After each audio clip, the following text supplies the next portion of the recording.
there, and welcome to this episode of the Movies in Focus podcast. I'm Niall Braun.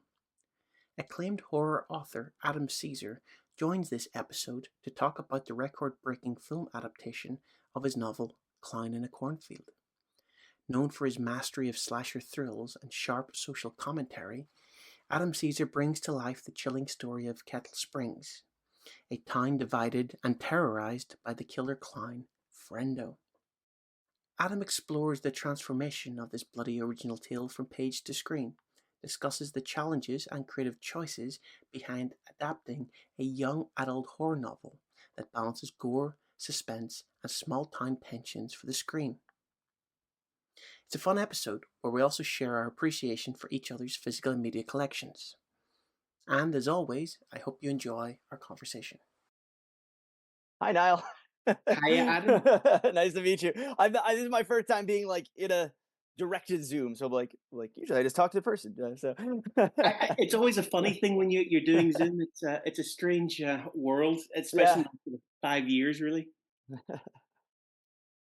You've got a tremendous amount of physical media behind you there. Is that books, DVDs?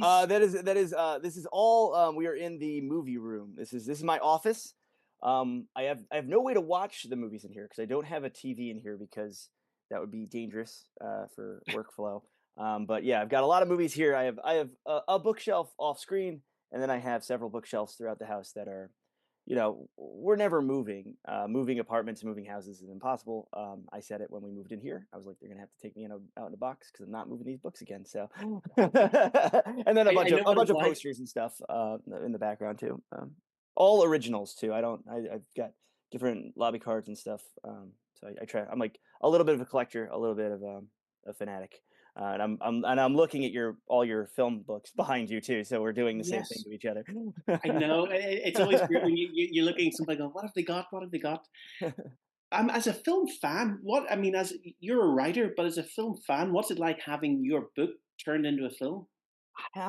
It's very odd. It's very odd feeling because it's also a feeling of like I have a film background. I was in film school. I went to film school. I was a teacher for a number of years, and but all throughout film school, I was writing novels, and I was realizing that I kind of wanted to write novels as I was like writing scripts for assignments. I was like, you know what, I think. Um, I grew up a big reader. I grew up in a household that was a big reading household and a big film household. My dad would like constantly like sign me out of school even when I was like way too young, and just go to the movies, which is one way to get low B's throughout your academic career, but a great film education. I have to kind of now talk the talk that I've been talking this whole time. This idea of the idea of adaptation. I've firmly, as a film person for all my thinking and writing about films and talking about films with my friends, I'm always on the side of like there's always like the book are always better people, when you talk to people about any kind of film adaptation. And I think that's so kind of categorically false, and you could point to so many examples where that's not the case. But I also feel that like a movie is a movie and a book is a book. Being a literary guy, being someone who makes his money writing books, I feel like I have to feel that way. Like movies aren't books, and movies aren't and books aren't pitches for movies. You know what I mean? So I love. I don't know if you're going to get to talk to Eli or if you've already talked to Eli, but I just love being so vindicated. Like I love looking at his film and having it be like, the French decided this. It's auteur theory. It is like Eli's film for however you want to spin it.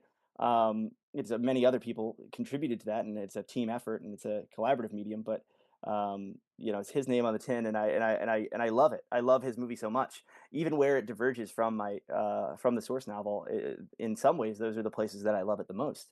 So it's really nice. That was a really long answer to your question, No, but I feel like that context is necessary because it just I truly believe it. Like I've been saying this the whole time. When I didn't have any skin in the game, when I was looking at film adaptations of novels that I like, and I really do feel that way here. It's the core and the heart and the characters and the story of my book, shot through the lens of how Eli Craig sees the world and his sense of humor and things like that. And it's just, to me, you can't ask for a better adaptation than that.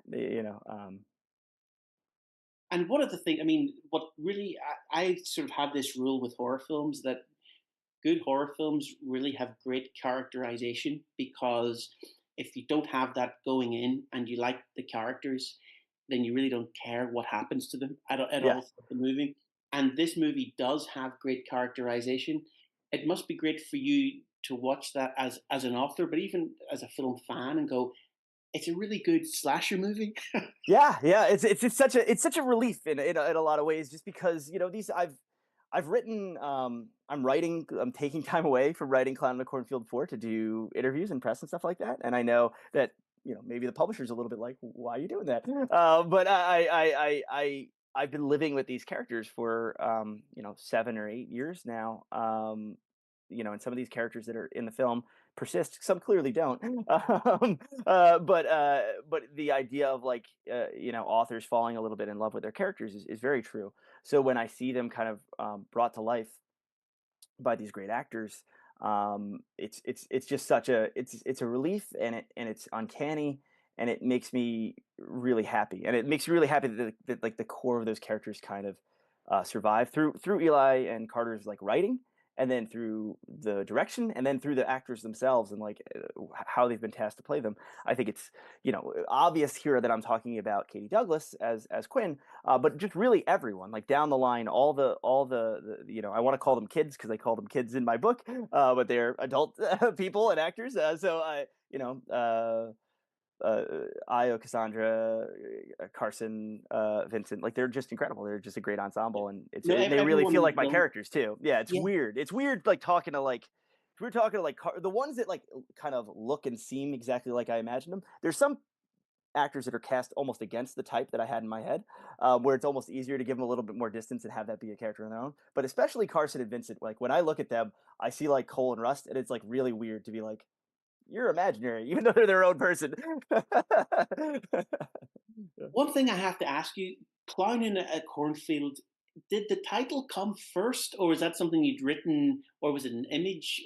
I think it's a little bit of column A, a little bit of column B. I think to tell you the truth, I think that once that was the title, that this is the title, like it's the perfect thing. It's like it does come first in a lot of ways. Um, but I think it's like, well, what does that title mean? And what does that become? And I think a lot of people, I think for 5 years now, the book came out in 2020. The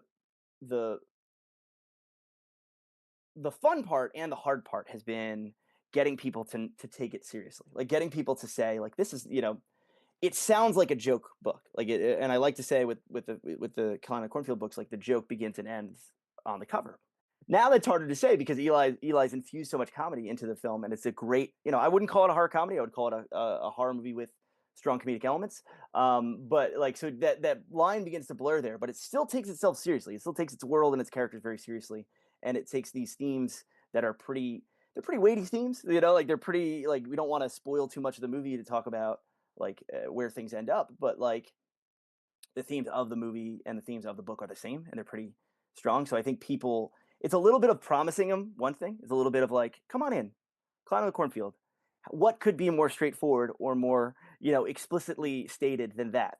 And then some people are like expecting something supernatural because they think of Pennywise, they think of art. They're like, okay, I know what this is gonna be. And then you hit them with the fact that it's a whodunit slasher, and then you keep hitting them with different things that are like either the maturity of the subtext, or the likability of the characters, or the intensity of the violence, because they are YA books, they are teen books. I mean, you can't really hide it in the movie because the movie's an R-rated movie, but like the idea of like these things just kind of keep coming maybe every 10 pages in the novel, and that was part and parcel with the title. It's like, if we're gonna go with a title that bold and that jokey, it better not be some kind of like bottom shelf, not really thought through thing. Like I wanted to do it so seriously. I mean, like, and to the point where my editors and the publisher at HarperCollins and were like, this guy takes it way too seriously. And but I was like, I think I've been bared out. I think time has bared me out. Like we won the Bram Stoker Award, third one's nominated for Bram Stoker Award, USA Today bestseller, stuff like that. So I was like, no, guys, the way to do this is to take this like pretty seriously, like because I don't want to talk down to a teen audience. Is my main thing. I was a teacher for, I think I mentioned, I was a teacher for a number of years. My main thing is like teaching, treating teens with respect and not talking down to them in either prose or in person. So that's a big thing.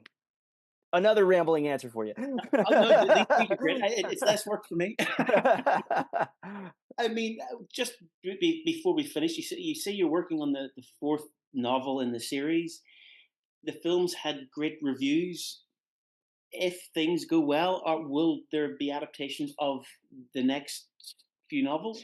I mean, talk about a question that's above my pay grade. Like I can speak for the team. I think I could speak for Eli. I think I could speak for Temple Hill and RLJ and Shutter. Like the idea that of course, I think of course they would like to have sequels and have a franchise, but I think it's one foot in front of the other. I think it's like, let's get people to go out and like this movie and enjoy this movie and tell their friends about it, because as we've seen, it is not so easy to get people into a movie theater to see original horror, unless you're Ryan Coogler, but also you're a genius at that point. So of course it's but I think this is the thing. Like, we want people to enjoy this film as a standalone, not go into it being like, will we tease Frendo meeting Thanos at the end? That's not the goal here. Like, the goal is great, enjoyable, thrill a minute theater experience that leaves you clapping and happy that you plunked down your